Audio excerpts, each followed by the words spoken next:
കണ്ണൂർ പയ്യന്നൂരിന് സമീപം എടാട്ട് കുടുംബത്തെ ആക്രമിച്ച് കവർച്ചാ സംഘം കാറുമായി കടന്നു. സ്വർണ്ണ വ്യാപാരി അശോക് യശ്വന്തിന്റെ വാഹനവുമായാണ് സംഘം കടന്നത്. സുഹൃത്ത് കുമാർ നിഗത്തിന് ഉപയോഗിക്കാൻ അശോക് യശ്വന്ത് നൽകിയതായിരുന്നു വാഹനം. കാറിൽ നിന്ന് 30 പവൻ സ്വർണം നഷ്ടപ്പെട്ടുവെന്നാണ് മൊഴി. കാർ പിന്നീട് പിലാത്രയിൽ ഉപേക്ഷിക്കപ്പെട്ട നിലയിൽ കണ്ടെത്തി.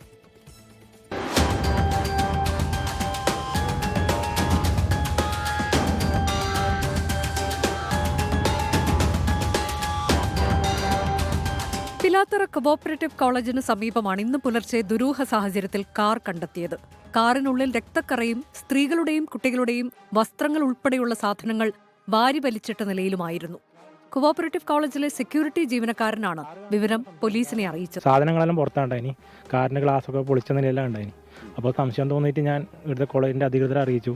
അപ്പോൾ അവർ പോലീസിനെ അറിയിച്ച് അങ്ങനെയാണ് കാര്യങ്ങൾ പുറത്തേക്ക് അറിയുന്നത്. പൊതുവേ ഈ പരിസരത്തെ കാര്യം അങ്ങനെ വരില്ല. കോളേജ് മാത്രം, കോളേജ് ഗ്രൗണ്ടും കോളേജിൽ നടക്കാൻ വരുന്നവർ വരുന്നല്ലാണ്ട് ബാക്കി പുറത്തുനിന്നാരും വരാറില്ല, കുറവാണ്. കാറിന്റെ നമ്പർ പരിശോധിച്ചതിൽ നിന്നാണ് ഇത് മഹാരാഷ്ട്ര സ്വദേശിയായ അശോക് യശ്വന്തിന്റെ ഉടമസ്ഥതയിലുള്ള വാഹനമാണെന്ന് തിരിച്ചറിഞ്ഞത്. സ്വർണ്ണ വ്യാപാരിയായ ഇയാൾ കഴിഞ്ഞ 10 വർഷമായി തലശ്ശേരിയിലാണ് താമസം. സംഭവ സമയം വാഹനത്തിലുണ്ടായിരുന്നത് ഇയാളുടെ സുഹൃത്ത് കുമാർ ജലന്ധർ നിഗവും ഭാര്യയും 2 മക്കളും ഡ്രൈവർ സച്ചിനുമായിരുന്നു. ഉച്ചയോടെയാണ് ഇവർ പരിയാരം പോലീസ് സ്റ്റേഷനിലെത്തി പരാതി നൽകിയത്. പോലീസിന് ഇവർ നൽകിയ മൊഴി ഇങ്ങനെയാണ്. പുലർച്ചെ 5 മണിയോടെ ദേശീയപാതയോരത്തെ എടാട്ടുള്ള സർവീസ് റോഡിൽ വച്ചാണ് കവർച്ചാ ശ്രമമുണ്ടായത്. ചാരനിറത്തിലുള്ള 2 ഇന്നോവ കാറുകളിലെത്തിയ സംഘം തങ്ങളെ പിന്തുടർന്ന് തടയുകയായിരുന്നു.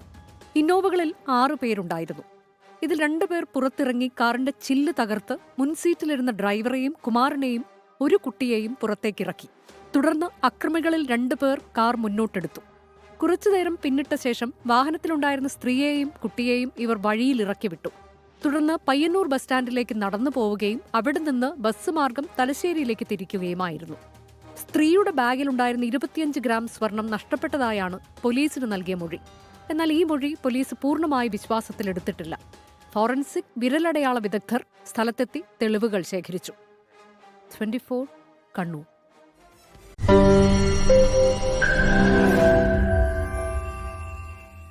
ലോകത്തെവിടെയായാലും ഏത് സമയത്തും 24 വാർത്തകളും ഓഗ്മെന്റഡ് റിയാലിറ്റി പാക്കേജുകളും എക്സ്പ്ലെയിനറുകളും വിശദമായി കാണാൻ ഞങ്ങളുടെ യൂട്യൂബ് ചാനൽ നിങ്ങൾക്ക് സബ്സ്ക്രൈബ് ചെയ്യാം.